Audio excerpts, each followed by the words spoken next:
What's going on, guys? Welcome back to the Free Rein 6M podcast. Today we got a special guest, my friend Tyler Lyon. Yes, sir. We work together quite a bit for Free Rein.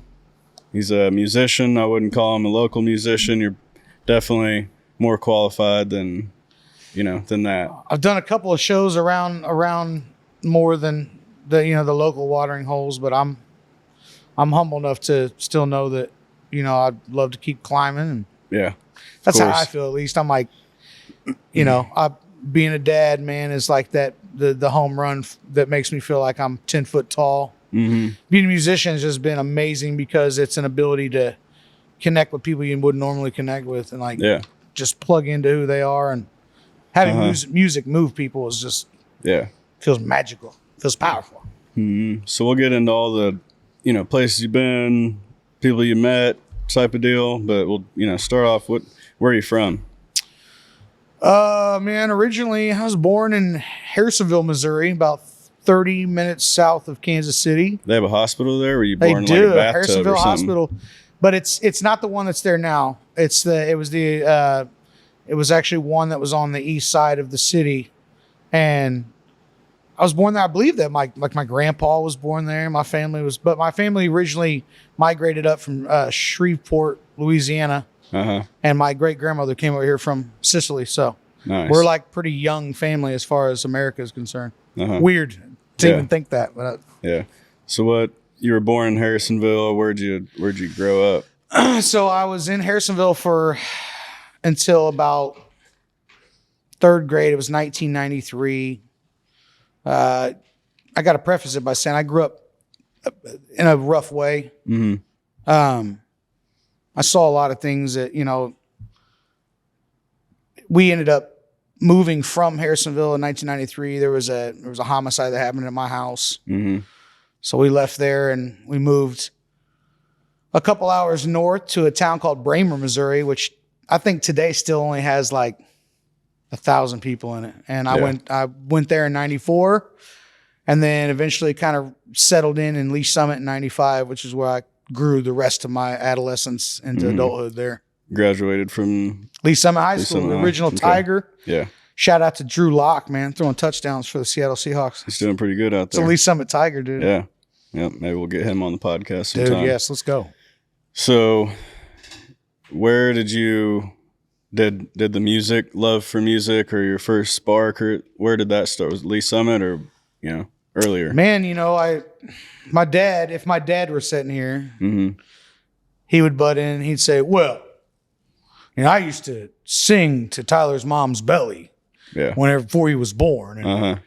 And that's where he would tell you that it started, which could be true. Our family is musically inclined on my dad's side. And so him being a musician, even not professionally, just, for recreational, leisurely playing guitar. But the rest, I had some semi-professional musicians in my family. And so on that side of my family, I had a lot of people that just really supported from the beginning. Mm-hmm. My mom's side of the family they're not naysayers, they're hard workers. So they didn't want to see me do lazy things. But that's actually a good combination. You got these people that are like hard-nosed and these people that are hippies, and they're dreamers and then doers. Mm-hmm. And so it was a good combination that put me up. So you got a good mix of both. Helpful. That's kind of makes sense. So the family, you have Chance and another musician cousin. Chance and Lance. Yeah, Chance and Lance.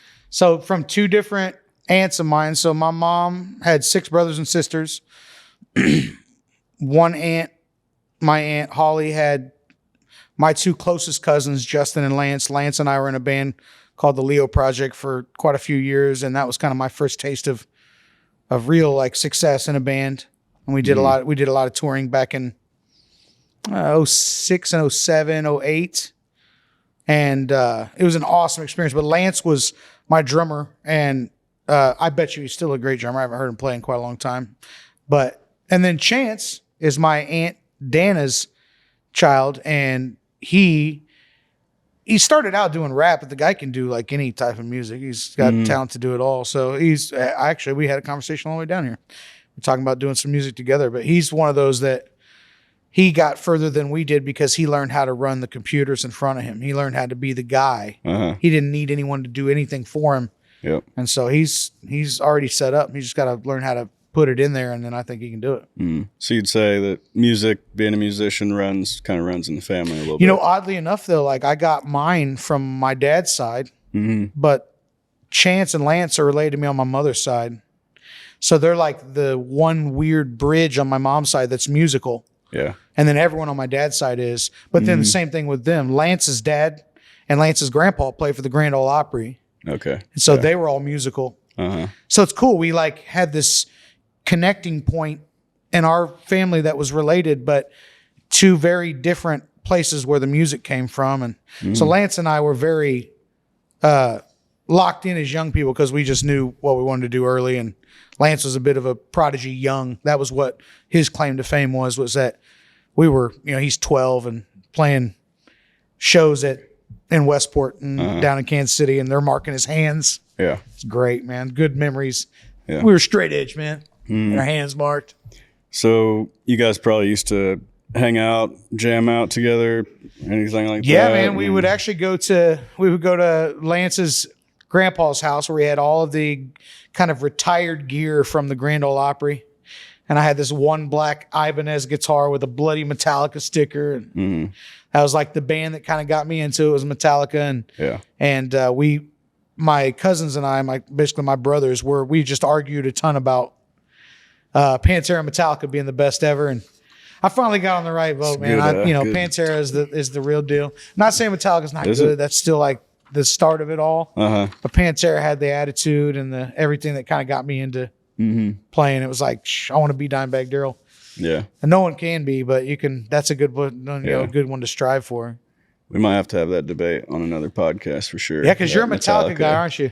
Yeah. I love that though, because you could absolutely have a couple arguments. But I wouldn't put them.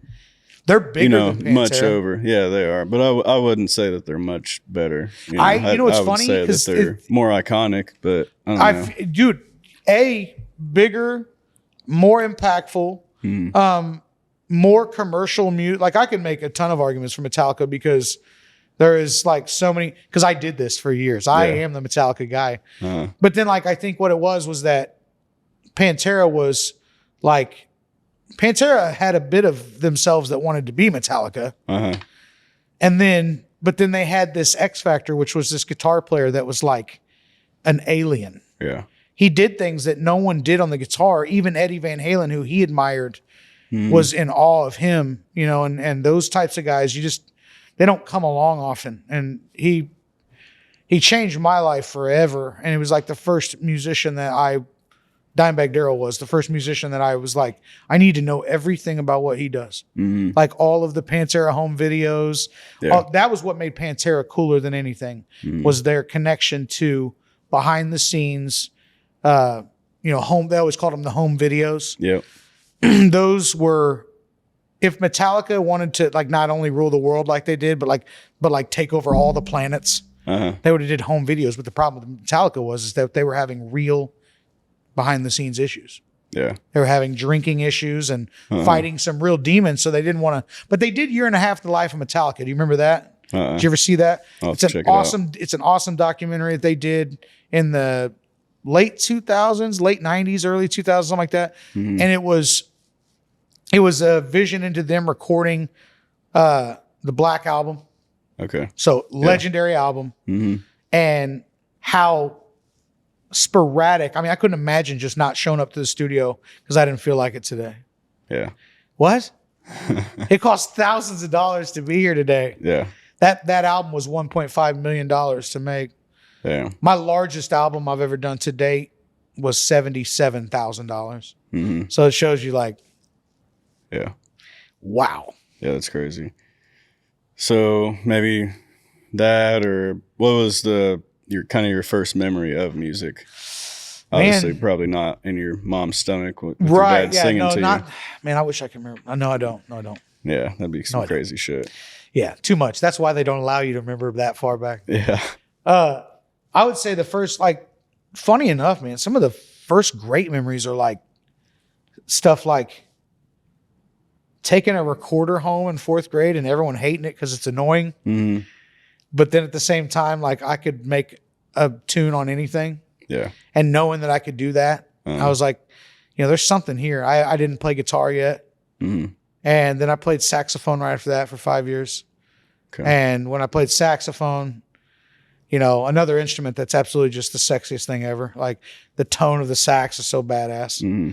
But then after that, it was like I got introduced to guitar by learning Wish You Were Here by Pink Floyd, which I got a little story about that for this too. But the Pink Floyd tune was just like my head exploded in such a good way. I was in. Guitar was it. And then my dad bought me like a cheap $25, $50 kind of throwaway guitar, and I learned, 10, 15, 20 songs on there, and he knew, like, okay, so I'll get you a $200 guitar, and then we'll move in from there. And so my first memories, man, music was such a good like encapsulation statement for that, is that music is, as a young love is, as cheesy as that sound, it's like pure infatuation.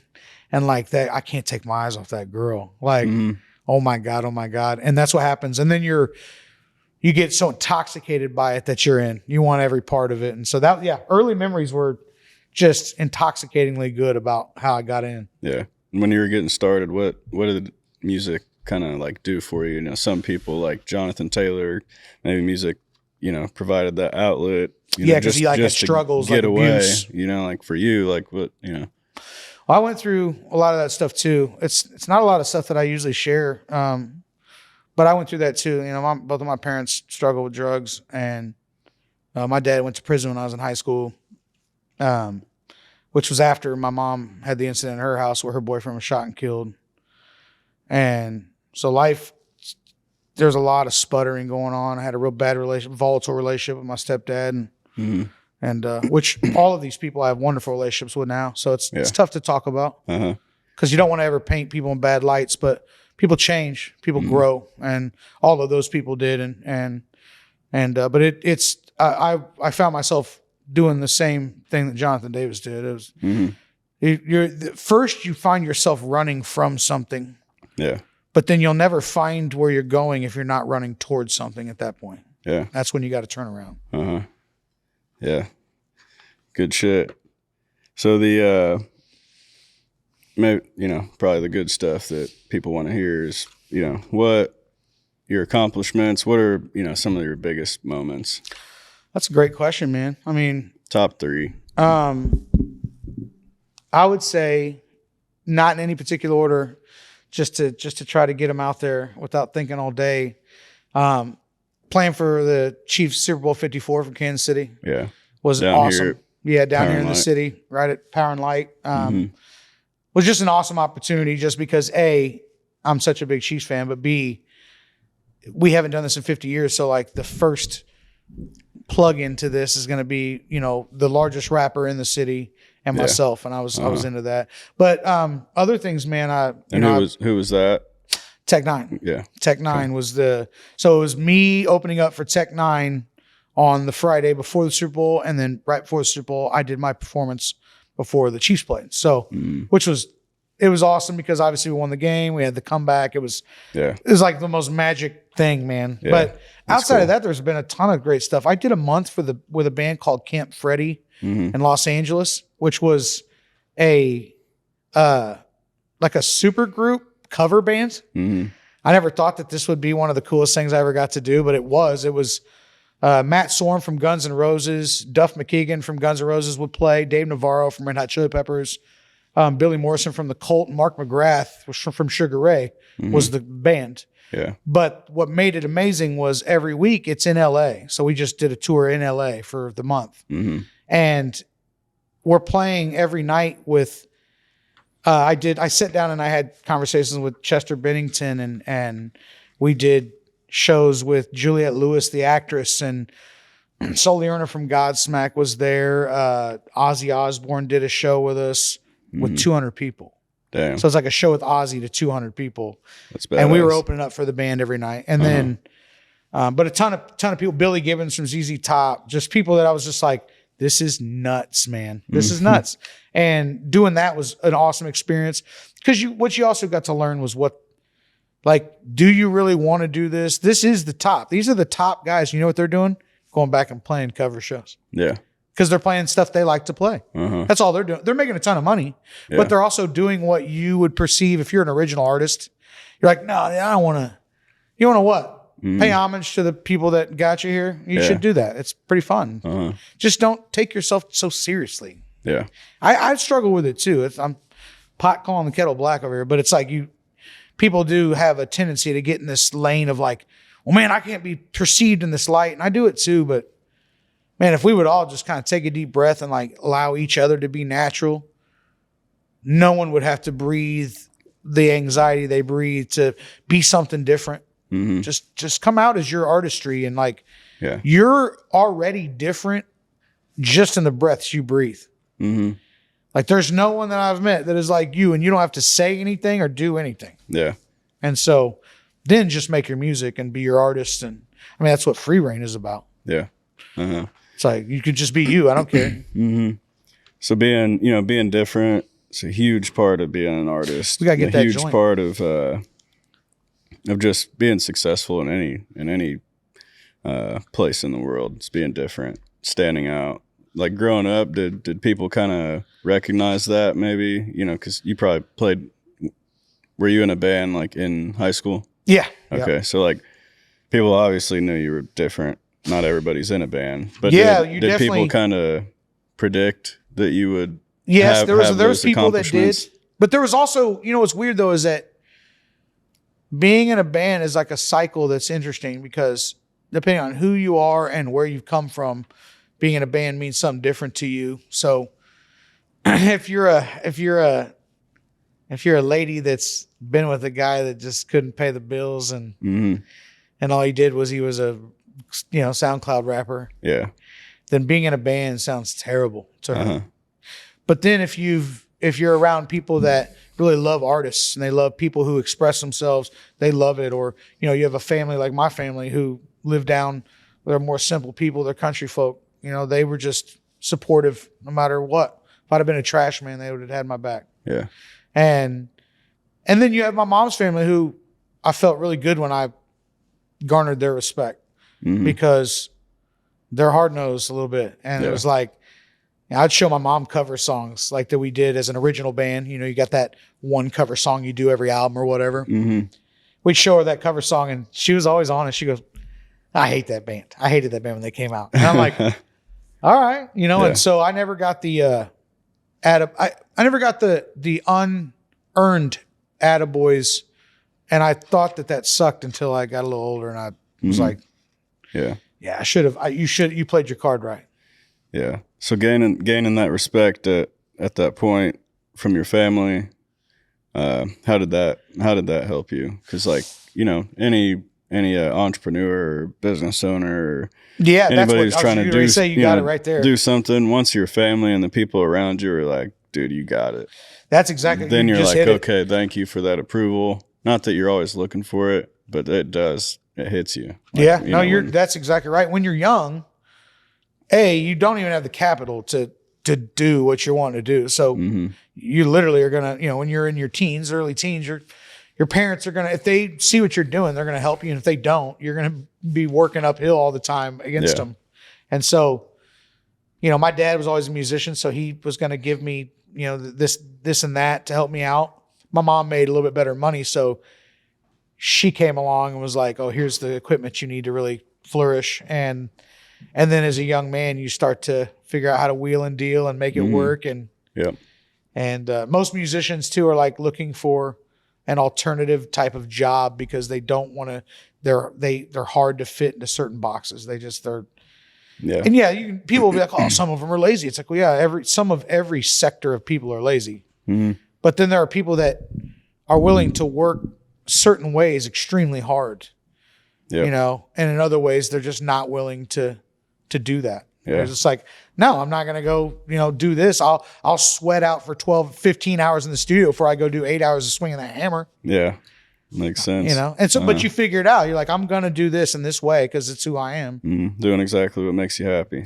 Yeah. And do it. And that whole cheesy adage that if you do what you love, you'll never work a day is so true, dude, because I always feel like, man, maybe I should. And I'm like, well, I'm working. And it's so funny because I'm just working and being a dad and all that stuff it's people will only take you as seriously as you take yourself. And if you don't, then people, they pick up on that. Yeah. And that's the difference maker, you know, believing in yourself and taking it seriously, you know, not only if you are the SoundCloud rapper and your girlfriend's mad at you, you know, it's probably for good reason. It's probably, you know, you're probably not that good at it yet. That's the issue, you know, right it's there. Probably, so working to be great at what you do, that's what you've done all this time. Knowing that. And that's the difference. My drummer and I talked about this too, knowing that you are not only a musician too, but an entertainer. Because people that I've met both sides of that, where I've met people that maybe they lack in some of the musicality, but they're incredible entertainers. And those people have a place too. Yeah. So we got to, you know, maybe they work out a little bit of their musicality 10% better. There they go, they're off and running. You know, me, I was always a guy that had a higher musicality, but maybe I wasn't there to perform as much. And it's taken me a lot of time to understand those parts too. I think there's a bit of natural performance though that happens that, like, some people have organized chaos and they've got choreographed things. And, you know, there's bands like Baby Metal that have 3 young Asian women up front that are doing these choreographed dances, and it's awesome looking. Yeah. But it's not me. Like I want to like go up there and like feel the wind hit my face as I sing that chorus and get goosebumps. Like that's it. That's why I'm here for the feels. Yeah. Yep. That brings me back to some videos I've watched of like Woodstock of people just feeling it, just enjoying the music, no cell phones, no nothing, just, you know, driving way out there to, where was it, like New York or something? On a like way out what, there. a hunch? Yeah. What do you, I mean? Yep, spending their last dollar. Right, and on a hunch. You're going out there going, I mean, I heard this happen, because you ain't got a cell phone. Yeah. There's no updates. I just drove over here across states to. That's nuts. Hopefully it's still going on. You know that during Woodstock there was such a vast difference in like the numbers of people that by the end, you know, it's still 40,000 people, but Jimi Hendrix played to only 40,000 at the end. You know, and yet there was, you know, what was it, 500,000 or maybe more. Shit ton of people. That was a lot. Like, you look at pictures, we'll put one up on the podcast just so everybody can see how big that really was. That did a lot for American culture. And that's the next topic that I've written down on this thing is rock and roll and American culture. It's been here. It's helped shape America like in its own way. And it's changed throughout the years, you know, compared to how it was back then and how it's been appreciated and what it's done for people compared to today, you know. Or what's your opinion of just how rock and music roll, American culture? Rock and roll's not playing as big of a part. No, it's not. But rock and roll as the lifestyle has done its job to infiltrate. Yeah. Music always changes, so, you know, the rhythm stays, the notes change, the sound of the notes change, the instruments in which the notes get produced change.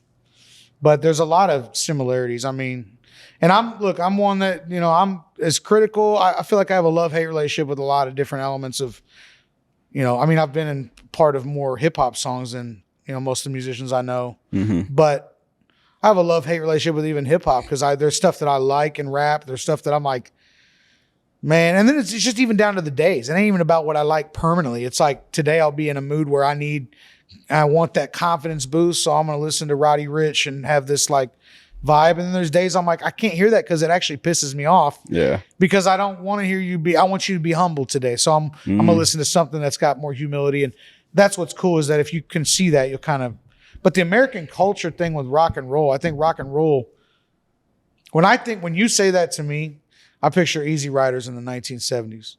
I picture men who said, wow, this is a giant country and we're going to go like cross it because we can. Because we can. Like touring is that. Yeah. Meeting new people and being there. But rock and roll as a cultural, like a culturalistic tool or a culturalistic color that, you know, like a filter on the world, it's like alive and well. Yeah. Because it's the backbeat to society. So the rift that comes between, being controlled by your government is like, that is akin to the rock and roll lifestyle that has infiltrated America, because America was started on that too, mind you. So it was started on a rock and roll revolution, a conspiracy to break away from another nation, because that nation was not conducting themselves in a proper way. And so it all started with a rebellious attitude. Rock and roll is rebellious. Distortion is rebellious. Distortion is the idea that you take a clean signal and you mess it up, you fuck it up. Yeah. You make it sound gross. And it's like counterintuitive to cleanliness. It's like a distortion and a dirtiness and overdrive. That to me is like, it's interesting because, yeah, it's like rock and roll is like as logical to me as 2 + 2. Yeah. Because it's like, oh, this makes sense. It's so easily put together in an equation in front of your face. Oh, it's a counter revolution to, and because if you think about it, the 60s had rock and roll, 50s had rock and roll, 60s had rock and roll, but the 70s was where people rebelled from the rebellion in a sort of sense. 60s was flower power, civil rights. It was the idea that we are done with war. We want no war, which is a great thing to feel. You don't want war. But the 70s was like a explosion of, I don't want to say just masculine power, but there was a bit of that like machismo that had to explode out with Led Zeppelin and all these bands that were like, but at the same time, there was a little bit of an effeminate there that had the high pitched singing. They had the long hair. There was the hippie was still there. Yeah. But there was a revolution of pushback. So you got the central line of living and doing what the government tells you, and then you have the flower power kids that pushed off. But then you have a third push off, which is like, yeah, but we can make it nasty too, and we can be punk. Like, the Velvet Underground and the growth of the New York underground scene, the British underground scene, and the development of punk rock music, and all of that stuff was like, it was like almost, I feel like people said, yeah, I pushed off over this way, but now you're telling me that I have to stay over here and I want to go to my third spot. I don't want to be told what to do.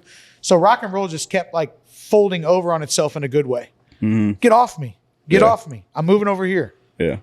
So that's where we find ourselves now with like what you do and what we do is like, we started a group with 2 people in it because we can. I want to do something different. Yeah. Yeah. It seems like pre-2000s music in general was, well, maybe the 90s it started to make a switch, but previously music had like some sort of a positive impact for the most part. And it's they used to speak to more of the atmosphere. They used to speak to not people directly. Now in today's world, the rap music in specific, it's literally like the shit that these kids hear in the music, they're going out and doing it. So what type of effect do you think like today's music has on like culture and young people? When you were just saying that, it made me think about how there was a time when, and I actually see some of this kind of returning, but I don't know if it'll ever be the same. And that's because there are what I would perceive as too many artists, but that's for a more, I can explain that more. But when there's too many artists, you're never going to have kind of a standard operating procedure again. Yeah. There's going to be too many people. So, but what you do have is you have a renaissance of depth in lyricism. I hear it in rap even, that's why I think it's making a comeback, which is first off, and I loved the era of like straight gangster rap. I loved like Bone Thugs and like Tupac and Biggie. Like that stuff was so fun. But after we were done like rapping about shooting each other, which still happens, but you get what I mean. The popular culture was like, hey, let's try some other rap now. Let's try this. Let's try that. We want some Missy Elliott. They're not talking about shoot. They're talking about dancing and having fun. You start realizing that, and that's all good. We go through all these cycles, but what I've seen in some of the new guys, like Kendrick Lamar and like guys that kind of decided, you know what, man, I kind of want to say something. I want to, and it doesn't have to be cool in a certain circle. I want to say something profound from my heart. And if 3 Indian guys, an Asian guy, and a Island Pacificer like it, that's it. I'm in. Like, I love, that's the best thing about music in general, is that I've talked to people from all over the world that they get moved by your music and they can be living totally different lives. So do you think music has gotten like less intelligent, stupider? That's you know what's happened? Yeah. Is music equipment and the ability to lay down tracks has become cheaper and easier. Yeah. So I don't think anybody can do it. It's like the deal. Yeah, and actually what that means to me is that people, I think if we would have had this much accessibility, I think it would have been this silly all the time. Yeah. But I think since it's so much easier to go grab, a $1,300 computer and a cheap interface and a decent microphone, you can put out, wasn't that how Post Malone was like got out of his basement on a PreSonus preamp and like Fruity Loops or something? Like, it was just like, but I'll tell you this, tell me that stuff's not good. No, I think his music's great, dude. And he's one of those guys. He's a guy that it's hard to explain because I like everything, but I'm always a pullback guy. When something gets shown to me, I'm like, old man comes out of me. Yeah. But then I stop and I'm like, all right. And like Post was one of those people where I was like, oh yeah, this stuff's good. Like, he's got great rhythms. He picks cool notes. Yeah. I think he comes from a different perspective. Like, he speaks to the atmosphere more, like I was saying, with his music. But, it's like you said, become so easy for anybody to make the music that people are just getting in there and they're like, okay, I'm talking about shooting people. Yeah. I'm talking about, smoking dope. Right. And selling it. Right. And I'm going to come up with the catchiest fucking, 8-bar verse that says exactly that. And then the hook's going to. It's hot out here for a pimp. What was that? What movie was that? Hustle and Flow? Yeah, that's a good movie. Dude, but that's what shows you, though, that like inspiration and depth of music can come from any direction. Like, yeah. And it's not a bad thing. No, dude. What's dope about it, though, is that not only is it not a bad thing, it's amazing what music that isn't like, music is a universal language, right? Yeah. But there are musics in other languages. There are musics that are in other culturalistic settings, so they feel different. They feel like, this culture or that culture. And it's funny that when it just hits your ear, does it really matter? Like, none of that matters. When it's the right song or the right thing and it just doesn't, it's just right. It's just like, unless you're a person that literally fights that feeling. Yeah. Because I got friends I'm sure you've had friends that once something gets too big, they're done with it. Like, oh yeah, they sold out or whatever. And you're like, wasn't that what we're all trying to do? Or are we trying to, I'm trying to play Red Rocks with 10,000 people. I don't know what you're trying to do, but that's what I'm trying to do. Yeah. So in the entertainment industry, when there are musicians that might take a different path that's more guiding kids in the wrong direction, or music that's maybe the artist wasn't informed on the things that they're actually speaking about, how does, when it's pushed out to billions of people across the platforms and people are easy to trick, maybe, how do we look out to push back against things like that? Man, what you just got me with was when you said, about children, about there's a different responsibility that it's funny because just having a kid doesn't, as a dad, it's not only now that I have the responsibility to do the right thing for the children that come after me. It's well before you or ever have a kid. It's only that it gets magnified in fatherhood because you see these children that are counting on you to provide them with the guidance they need. But everyone in the society and the village that you live in is responsible to, not to raise your child. I hate that statement. It takes a village to raise a kid. No, it don't. I don't need none of your opinions. But it takes a village to have the support group to maybe live a more fruitful life, knowing the people around you are instilling the same values in your kids that you are. And so music and entertainment, we talk about this a lot, kind of sitting around the water cooler type talk about ingesting the right things mentally. Someone will go home and they will watch the 8-hour binge watch murder mysteries, right? And I like a good murder mystery on occasion. Problem is, though, is that's all negative stuff to take in your brain. Doesn't mean you can't take it in. It's just like, should you drink the whole bottle of whiskey? Probably not. Maybe take a couple shots. Maybe have a water. Maybe have a couple shots after that. Whatever you got to do, break it up.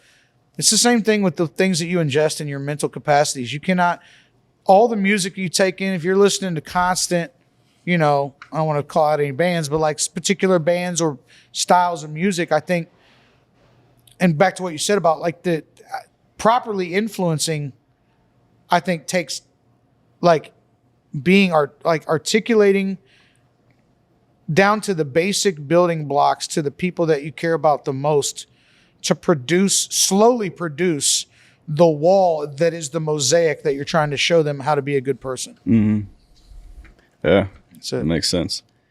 So definitely starts with parenting. Like this is what I love about you, home, man, is that that's you too. Like it's a big deal to you. You have a great dad. So you have a dad that didn't just birth you, or like be there for your mother's birth. He was active and involved in who you are. You have him imprinted on you. And that to me, I don't think there's any greater gift than to try to constantly work on the bad parts of myself while trying to illuminate the good parts of myself and seeing them reflected in my child. I feel so proud of that. And when the bad ones come, it makes me twice as hard to try to remedy who I am because I know I still make mistakes. And nobody's perfect. Parenting is one of probably the hardest thing you could possibly do. I love it, dude. It's like, and it's definitely hard. And I guarantee you that like all my friends that are a little bit beyond me in the age process are like, yeah, you just wait. So it all starts, I think, with parenting, with how you're raising your kids at home, what you're teaching them, because you can't, there's only so much you can do once being active. Once they're at school or whatever, they're going to see the things, they're going to, That's right. That's exactly right, man. They're going to run into those things. I know that you're a dad. I know that you care about it like I do. That's why it matters, man. I mean, I didn't look, I love the male role models I had in my life, and I love them today, and they did try to do parenting for me. But what I know now is that there was just a devoid, there was a gap in men teaching men how to be better men. And that's what we see today. Yeah, I think that's coming back. Yeah, I do too. It's a big deal. It's become a point of focus. It's why we actually care. It's what brought you here. You're like, it's the doorstep is where you're at. Men have to be great. Everybody has to be great, but it's very important for men to be men. Men need to be leaders. Yeah. Yep. Men were the original ones that dropped the ball in the first place. Yeah. Taking your foot off the gas is the first mistake. And that doesn't mean that women can't have more of the say and be more of the equality that we have today, and that we didn't make good adjustments along the way. That's not the point. But the point is that I heard someone tell me one time, you never let a fish tell you how to catch it. Yeah. And I've been using that for a while now because it feels it's a powerful statement that says, I mean, when I was a young guy and I was hanging out with a lady friend that wasn't like, maybe when you're young, you have a friend zone lady because this is pre like dating woes. Yeah. But she would try to tell me how to catch this girl, and it'd be all the wrong shit. Yeah. Because it would be all this stuff that's like, listen, just be yourself and just be nice and things will work out. And I'm like, oh, so now I got 12 friend zones. And that's where like a man has to understand that there are things that we as men can discuss and I think help each other. And not that women can't have the conversation, but that there are different sets of what matter to us as men and what matter to women. Yeah. And we have to understand how to communicate between each other because there is a slight rift in the comms. So we have to know, when I say, certain things and she has an implication as to what it was, and there was a kind of an inflection of feeling in there and emotion. Yeah.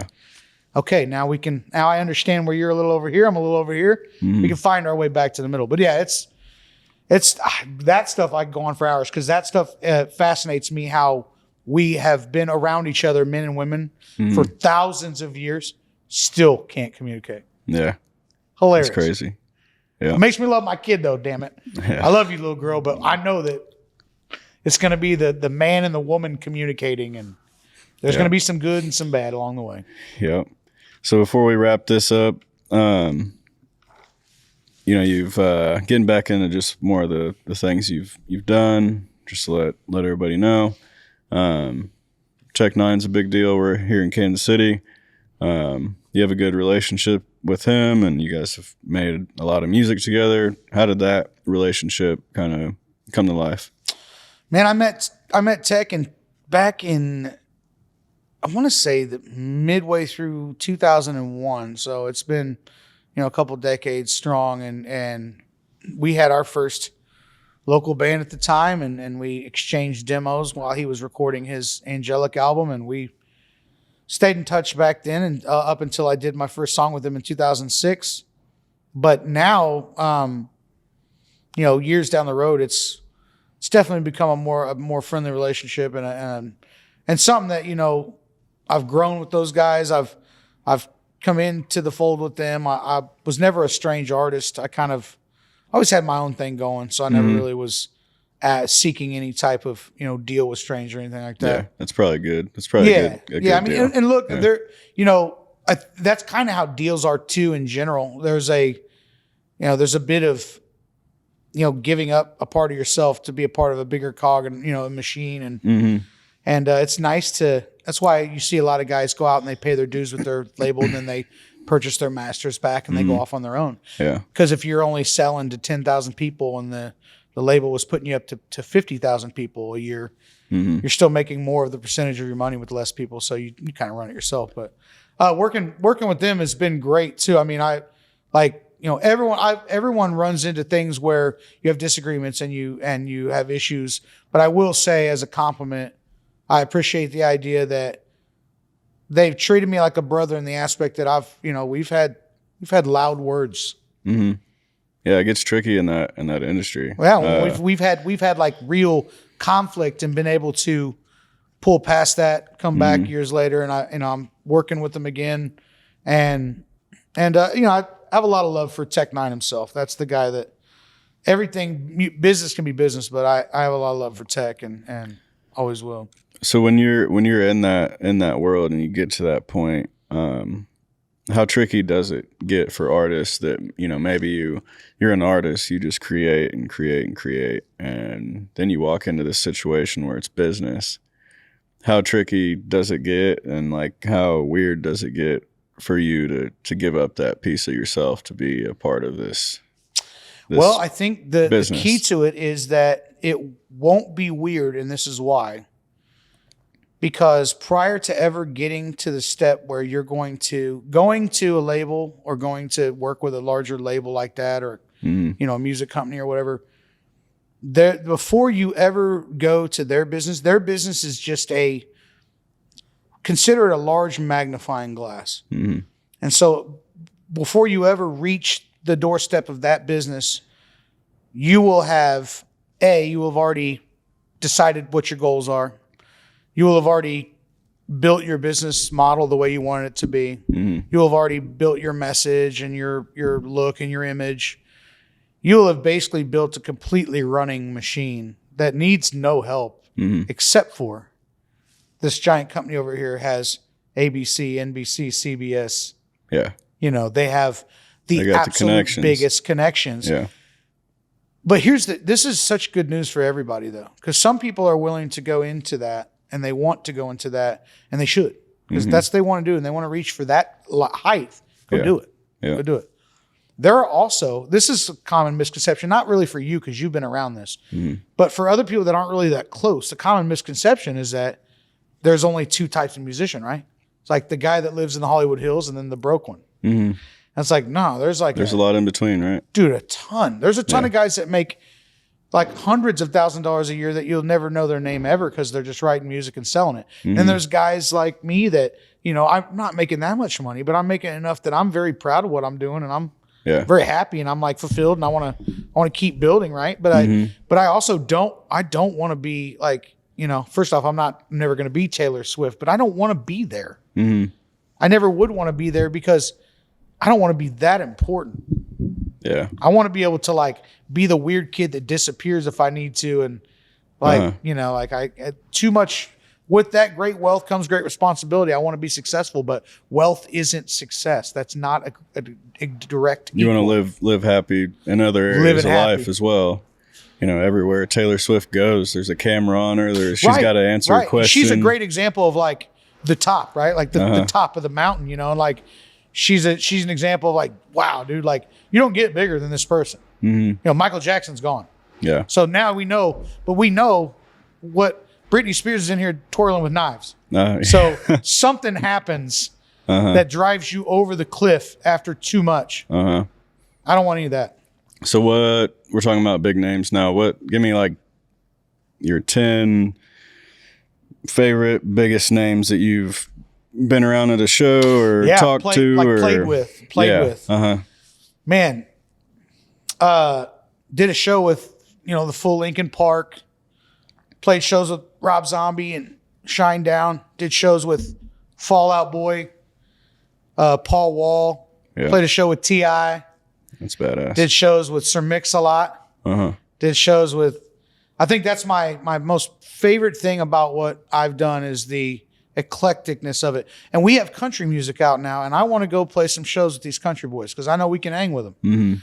And that doesn't diminish all the hard work they put into it, but I put into it too, and I've just been in different lanes.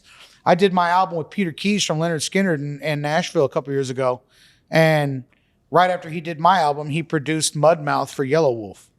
And so I have this 1 degree of separation. I'm trying to get, you know, Yellow Wolf. If I'm gonna have someone forward this to you, and you're gonna have to do a song with me because I swear to God, you're gonna have to do one before I die.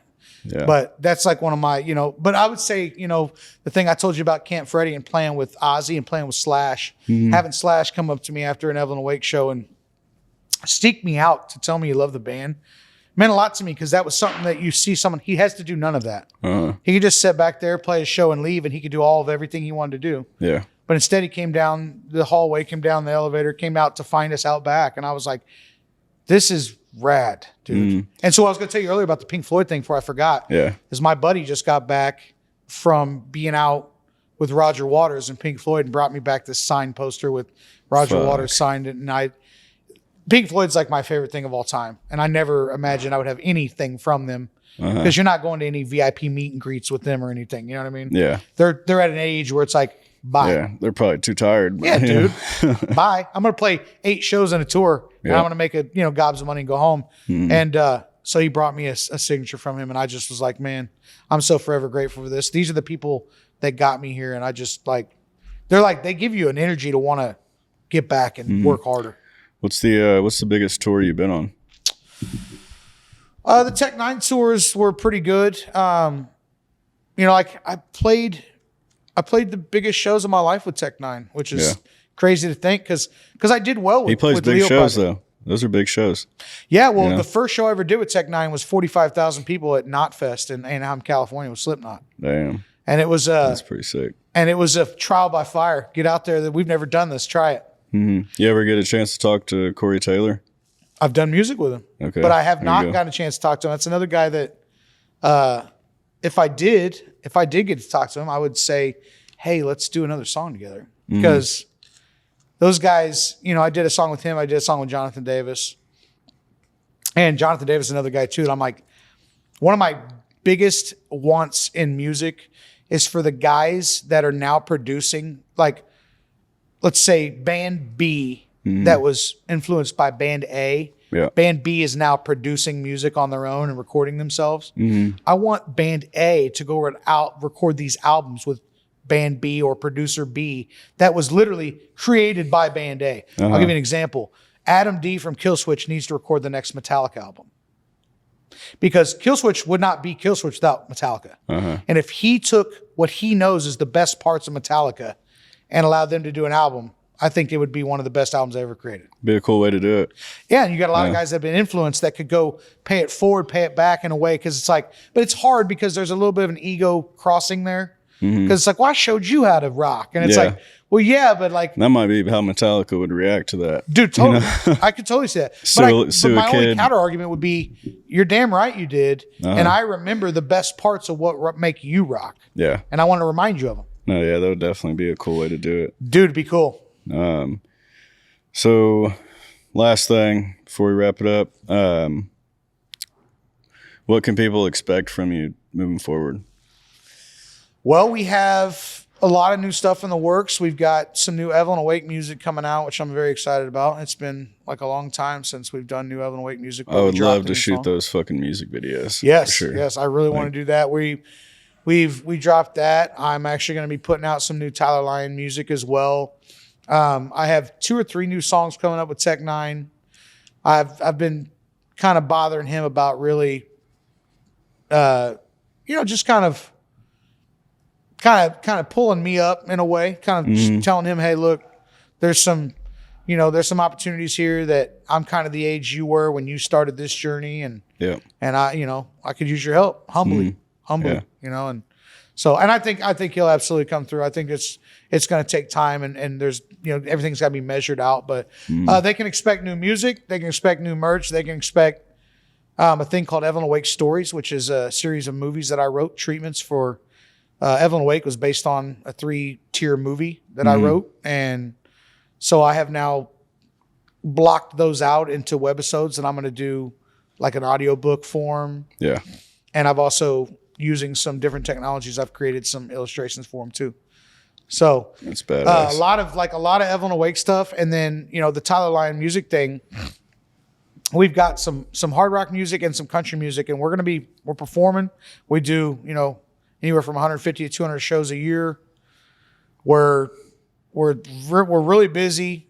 We also are looking to kind of get back into the kind of flow of things with original music, not only from Evelyn Awake, but like really creating a new pathway for the duo. So make sure if you're listening, make sure you guys go and check out Tyler Lyon Music on Facebook or T Lyon Music on Instagram.